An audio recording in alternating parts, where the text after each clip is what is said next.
So I just wanted to start quickly with the pledge that we've joined just 2 months ago, exactly 2 months ago. It was announced during the New York Climate Week, and where we joined the business ambition for 1.5 degree pledge. We thought it was important to make a strong move, and because we think our business needed. Our business, we've done incredible things as a company ourselves, LafargeHolcim. We have reduced already by 27% our emissions between 1990 and last year.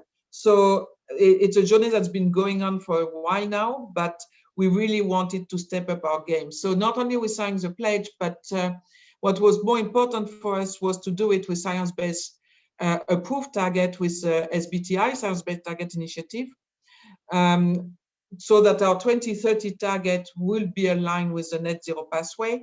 Our 2030 target is a reduction of another 20% compared to 2018. That includes Scope 1 and Scope 2. And we are developing our own roadmap for the future, also with SBTI, because today there is no model in front of us. So one thing also, I just want, because Diana just before talked about how it's important to look at other sectors, etc. We look at how we have expanded our commitment to also include Scope 3 emissions, which is something we don't maybe speak enough in our sector. So if you look at what it means today, we are at 561 kilograms of CO2 per ton of cementitious, and we've committed to reach 475 by 2030. This is across the group. So LafargeHolcim has got operations in about 75 countries, lots of operation in India, as you certainly know, via Ambuja and ACC. And again, validated with science-based target. Now, as I mentioned quickly, we have looked at our Scope 3, because Scope 3, when you talk to SBTI and you validate our targets, they tell you if your Scope 3 is below 40%, you actually don't need to include it. So we did not have to, because it is only 13%. And the reason why I'm making that signs of bracket only, it's because this 13% for us represent almost 20 million tons. And I think 20 million tons, it's our duty to also address it. So, you know, just before me there was discussion about electrical trucks, etc., etc. And I think that's something that we are looking, because half of those Scope 3 emission actually are transportation. So we are very interested in starting to make links with people who are in the transportation industry. For example, I had a discussion with Volvo just last week on how they can help us achieving that. But I think what you really want to discuss here is Scope 1. So let's go back to Scope 1.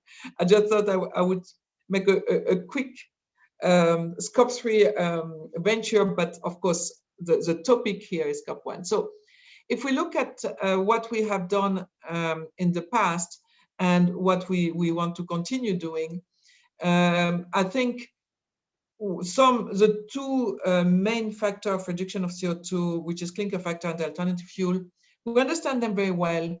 That's really what will take us to our 2030 target, is pushing them. And it's something that we have good control of. We understand the economics of it, we understand the techniques of it, and we are very comfortable of being able to deploy it. By giving ourselves this ambitious target, what we are doing is really pushing ourselves to actually go further, right? To make sure, again, we step up the game, but it's relatively safe because we are doing it with levers we know well. Now, our pledge includes Scope 2, and I don't know if you saw it, but just this morning, we announced an investment of 100 million francs. And don't ask me how much is that in Indian money. I saw the number, but I wouldn't be able to repeat it. So we announced this morning an investment of 100 million francs in India in waste heat recovery. So we really want to push, again, all our journey is about credibility. So it's not just we announce things, we also show that we invest. So we are going to put 6 waste heat recovery in India in the next 18 months to 2 years. Plants of tomorrow is very important in our journey. It's really how to use AI, and all kind of other technique, but not just automation.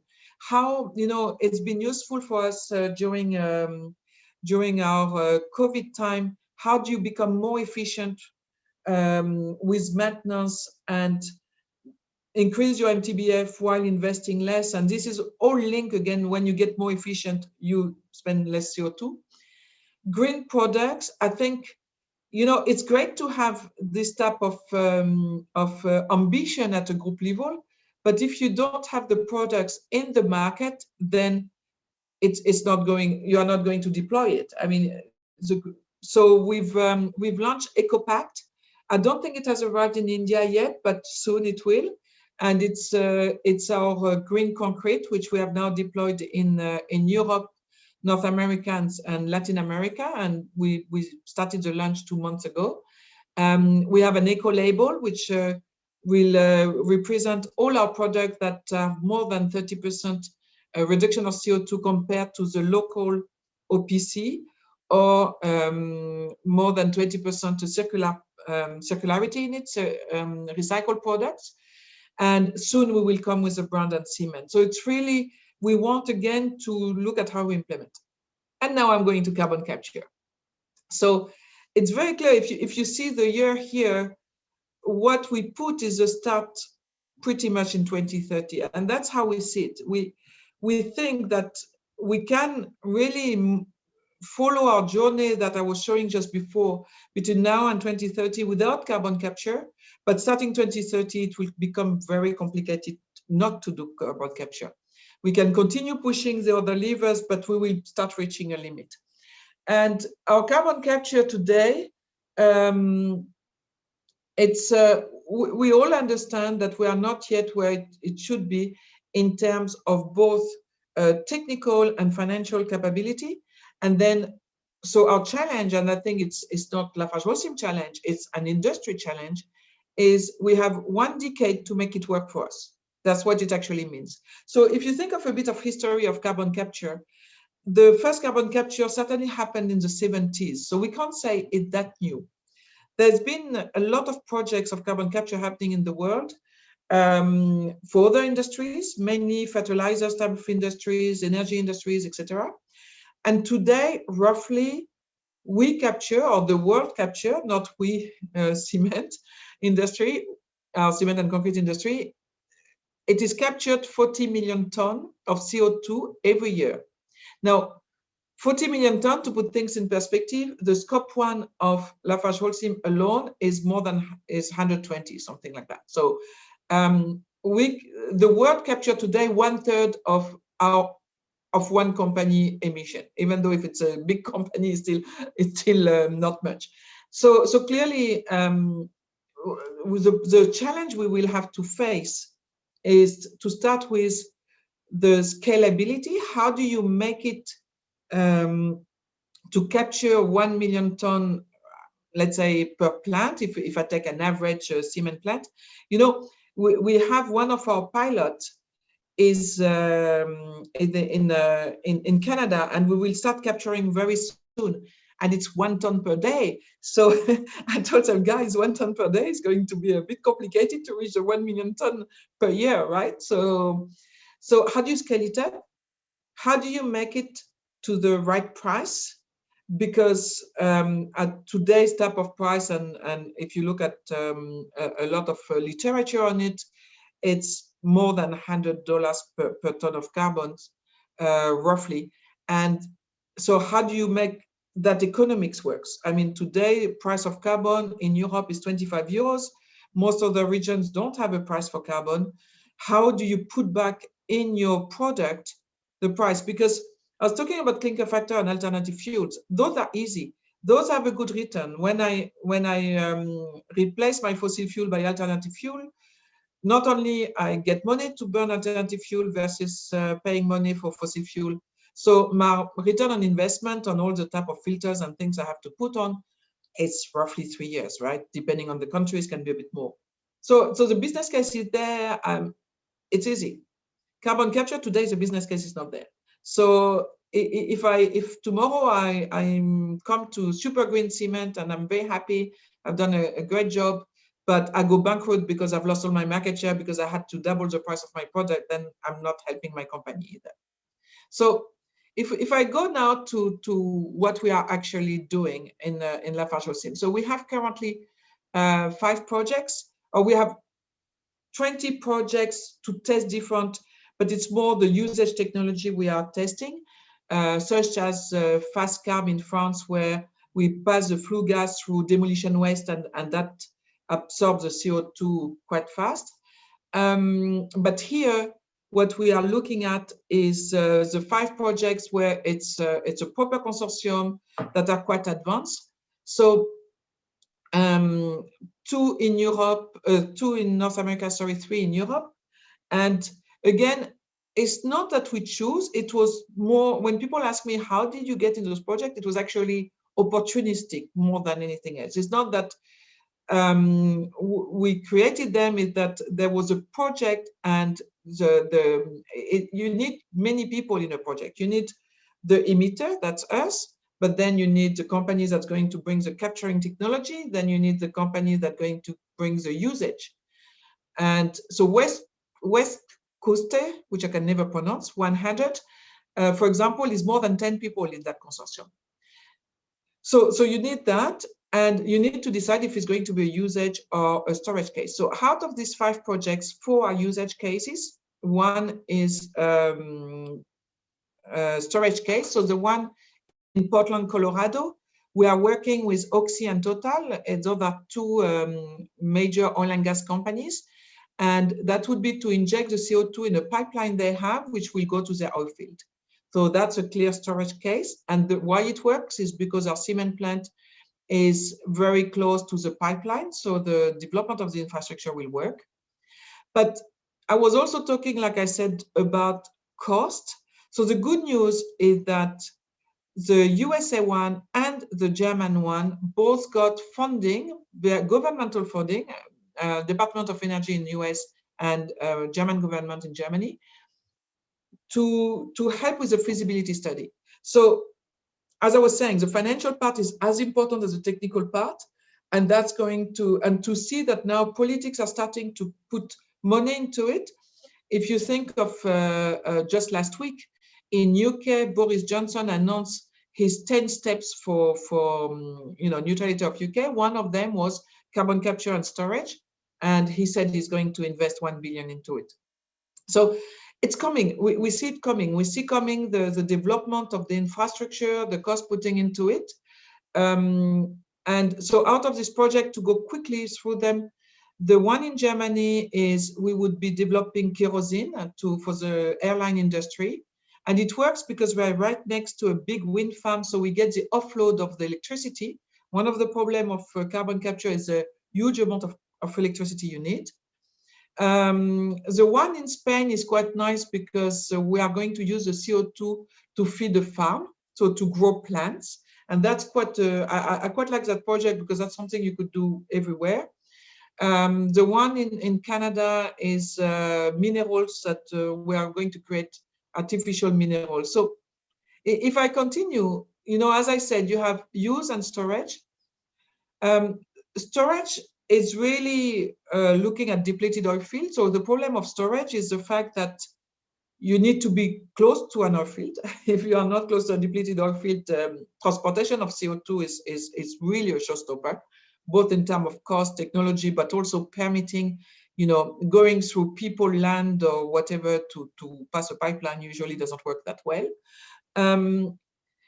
So the storage is a huge quantity. There is a huge depleted oil field in some countries, but with all the constraint of being next to it, and also there is acceptance from the public. A lot of people think that if you put CO2 in a depleted reservoir, it will come out somehow. I'm coming from the oil and gas industry. I know very, very well why it would not come out. I'm not going to make a speech on that right now, but if if we are in that category of not in my backyard, it's going to be complicated to get the storage until the public opinion has evolved about the storage. That's complicated, but we need it because today, now I'm going to the use cases.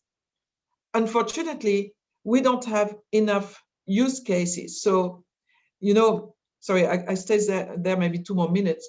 We are testing, and that's why we are developing all these pilots I was just showing in the mat before, is to try all these cases. The problem is, again, cost and quantity. A cement plant, I'm repeating myself, and I'm talking to a lot of people who understand that very well, so that's great. It is 1 million tons of CO2. So how do you find the technology to capture that, and how do you transform that at reasonable cost? So that's why we try it. And if I go back to a bit the pluses and minuses of these two of use versus storage, it's really, we need development of infrastructure.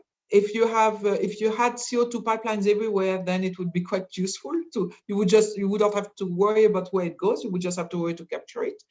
There is a lot of border protection issues. There is, what is the market size for CO2? One of the issues as well when you capture CO2 is how pure is it? The purer, the more expensive, of course.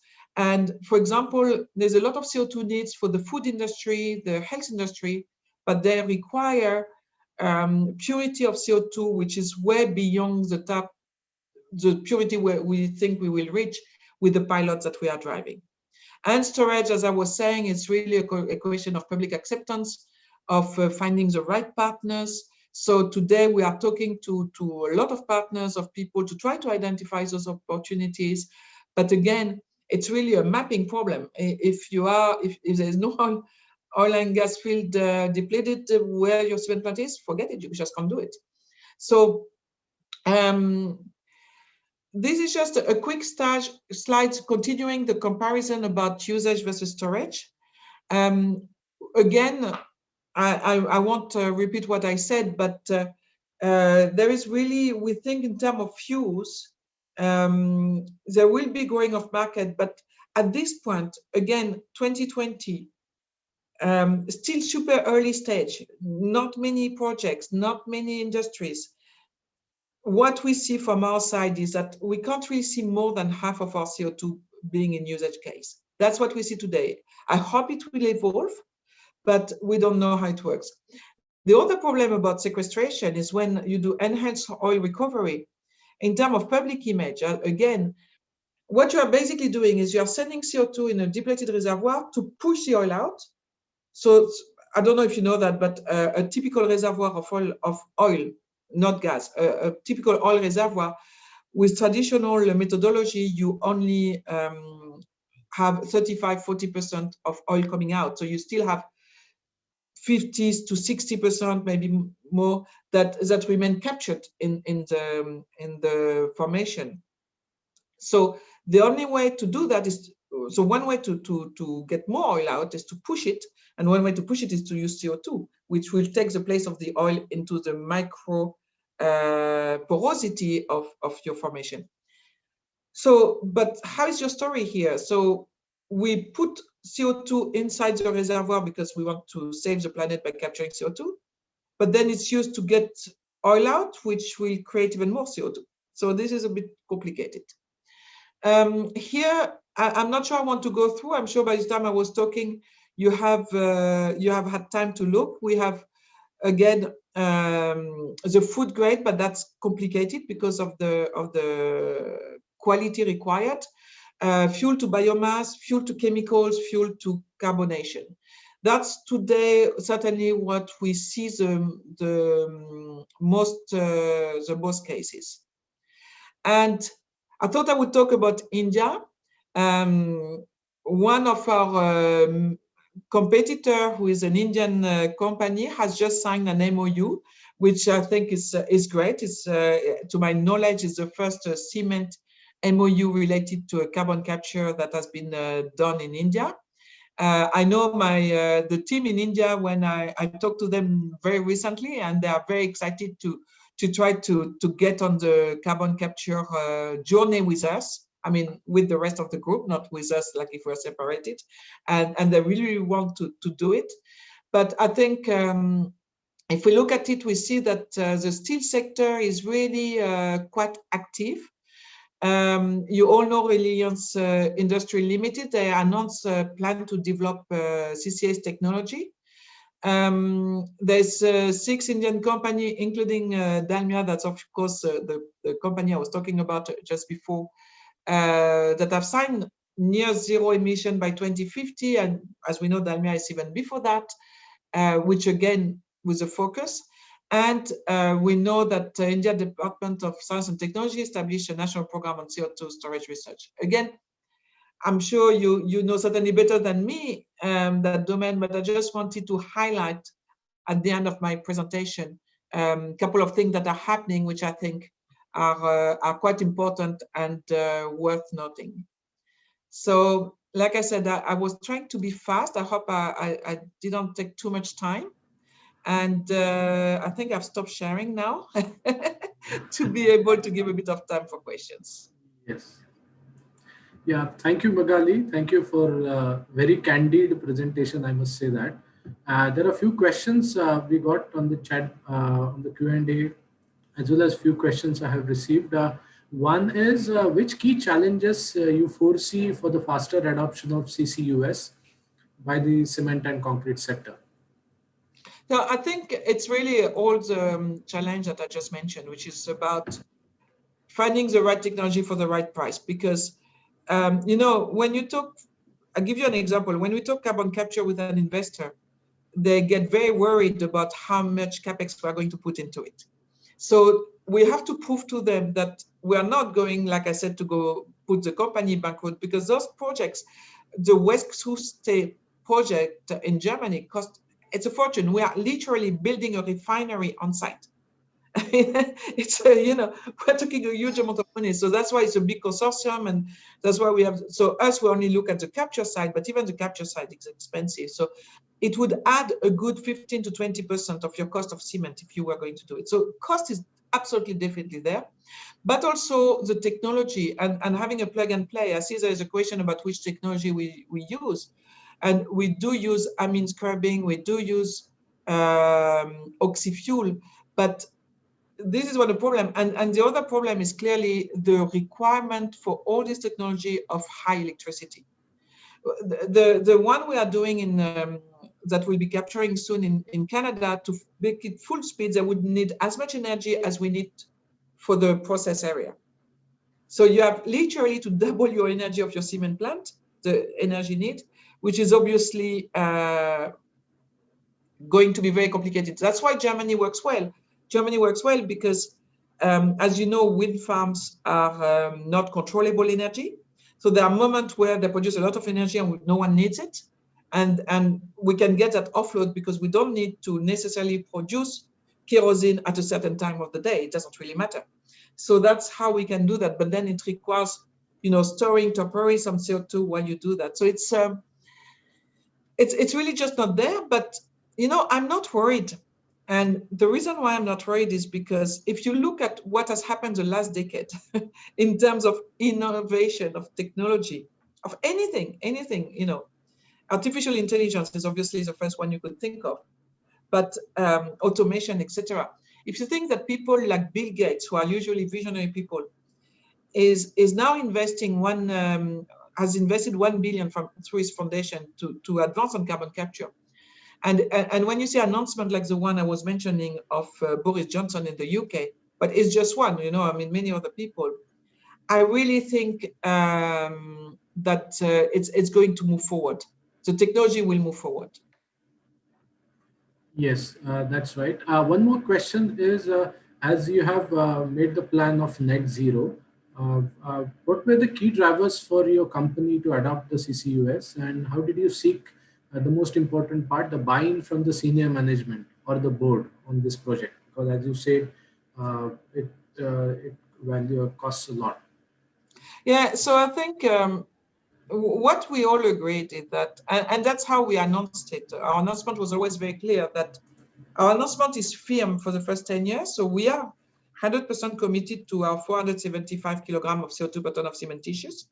And that we are so firm about it. We just launched last week a sustainability linked bond, which basically, if by the maturity is 2030, if by 2030 we don't reach 475, it's going to cost us quite a lot of money. So that's how serious we are about it. But we also said that if you read our pledge, we explain how past 2030, we will need some help, and some help from the legislator, some help. So we have put our policy ask, and I think we all need as an industry, and I know we are very aligned with GCCA on that. We are aligned with, in Europe, with same bureau. We all need to ask for the same thing, which is really development of the infrastructure. If the infrastructure is being developed, it will help us, then the cost will go down. And that's why myself, I'm fully trustful, because today there is a realization worldwide, not just the cement industry, but all industries, that if the humanity want to reach net zero somehow, they need carbon capture. It's not going to happen without carbon capture. So I think the topic is there, but the way I sold it to my bosses and the board was really to say, we need to make a strong step, and talking about net zero is a fantastic way to align everybody. The reaction of all the employees, everybody was incredible. Everyone is so excited. It was overwhelming how positive it was. I got so many messages that, so you give a purpose to the people, and this is fantastic. And it motivates all of us to work on carbon capture, to make it work, because we know we have 10 years to make it work. And a lot of us are engineers, a lot of us are technical people. And when you tell an engineer, think of Kennedy, who told his teams, you have a decade to make us go to the moon and back. I feel about the same of proportion, keeping the proportions, obviously. But it's about the same. Once you tell a bunch of engineers and your innovation people and your process people, guys, we have got a decade to make it work, they all hit the ground running, and they all go for it.